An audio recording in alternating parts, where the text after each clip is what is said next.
Hello friends, ఎలా ఉన్నారు? బాగున్నారా? నేనైతే చాలా బాగున్నాను. Chocolate chocolate chocolate chocolate chocolate ఈరోజు చాక్లెట్స్ గురించి కాస్త మనం తెలుసుకుందాం. చాక్లెట్స్ ఏ విధంగా వచ్చాయంటే, చాక్లెట్స్ అనేవి కోకోవా బీన్స్ నుంచి వస్తాయి. కోకోవా బీన్స్ని ఫర్మెంట్ చేసి దాన్ని రోస్ట్ చేసి తర్వాత దాని మీద ఉండే పొట్టును తీసి దాన్ని గ్రైండ్ చేస్తే, దాంతోపాటు కాసింత షుగర్ వేసి బాగా గ్రైండ్ చేస్తే కోకోవా బీన్స్ నుంచి చాక్లెట్ అనేది తయారవుతుంది. కానీ అది చాలా సింపుల్ ప్రాసెస్ అనుకుంటారు, కానీ అదేం కాదండోయ్, చాలా బిగ్ ప్రాసెస్. దాని తర్వాత కవేచర్ చాక్లెట్, అదంటే ఏం లేదండి, అది కూడా దాంట్లో కూడా ఎంతో కొంత కోకోవా బటర్ ఎక్కువ ఉంటుంది. దాంతోపాటు దాన్ని ఖచ్చితంగా సర్టెన్ టెంపరేచర్లో బాగా మెల్ట్ చేసి దాని తర్వాత దాన్ని ట్యాంపరింగ్ చేసిన తర్వాత దాన్ని ఒక సర్టెన్ టెంపరేచర్లోకి తీసుకురావాలి. ఆ తర్వాత చేస్తేనే ఆ చాక్లెట్ షైనీగా సిల్కీగా వస్తుంది.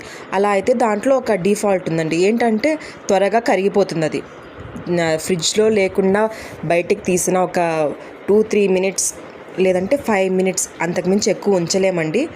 అంతకంటే ఎక్కువ ఉంచితే మాత్రం అది కరిగి చేతులల్లో మాత్రం నీళ్ళ మాదిరి ఏం రాదు. కానీ ఇప్పుడు డైరీ మిల్క్ చాక్లెట్ తిని దాన్ని గట్టిగా పట్టుకుంటే ఎలా సిల్క్గా కరిగిపోతుందో అలా కరిగిపోతుంది. కానీ బెనిఫిట్ ఏంటంటే ఎక్కువ వెజిటేబుల్ ఆయిల్స్ అనేవి దీంట్లో ఉండవు. దీంట్లో చూసుకుంటే కాంపౌండ్ చాక్లెట్స్లో చూసుకుంటే ఎక్కువ వెజిటేబుల్ ఆయిల్స్ ఉంటాయి, దాంతోపాటు షుగర్స్ అనేవి ఉంటాయి. ఇవి ఎలా యూస్ చేసినా కూడా పర్వాలేదండి, దాదాపు ఒక ½ అన్ అవర్ 1 అవర్ పాటు బయట పెట్టినా కూడా మనకి కరిగిపోకుండా ఉంటాయి. అందుకని దాదాపుగా చాక్లెట్స్ చేసే వాళ్ళంతా దీన్నే యూస్ చేస్తారండి, కాంపౌండ్స్నే యూస్ చేస్తారు.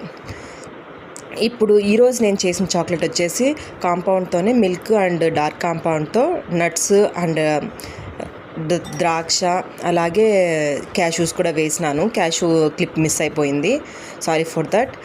అవన్నీ మిక్స్ చేసి ఈరోజు చాక్లెట్ వేసే ఫిల్లింగ్ కంటే ముందు మౌల్డ్లో వేయకుండా ఫిల్లింగ్లో చాక్లెట్లోనే మిక్స్ చేసేసి వేసేసాను. అదే అండి విశేషం. అందుకనే చాలామంది కాంపౌండే వాడతారు. కాంపౌండ్ వాడడం వల్ల తప్పేం లేదండి. ఏమండి, మనం ఈ మధ్య కాలంలో చాక్లెట్ కాంపౌండ్స్ మీద ఎంతో వ్యతిరేకత వస్తుంది. ఎందుకో నాకు అర్థం కావట్లేదు. మనం ఏం వెజిటేబుల్ ఆయిల్స్ తినట్లేదా మనము? నాకు అదే డౌట్ వస్తుంది. మీకు ఎవరికన్నా తెలుసుంటే చెప్పండి నాకు.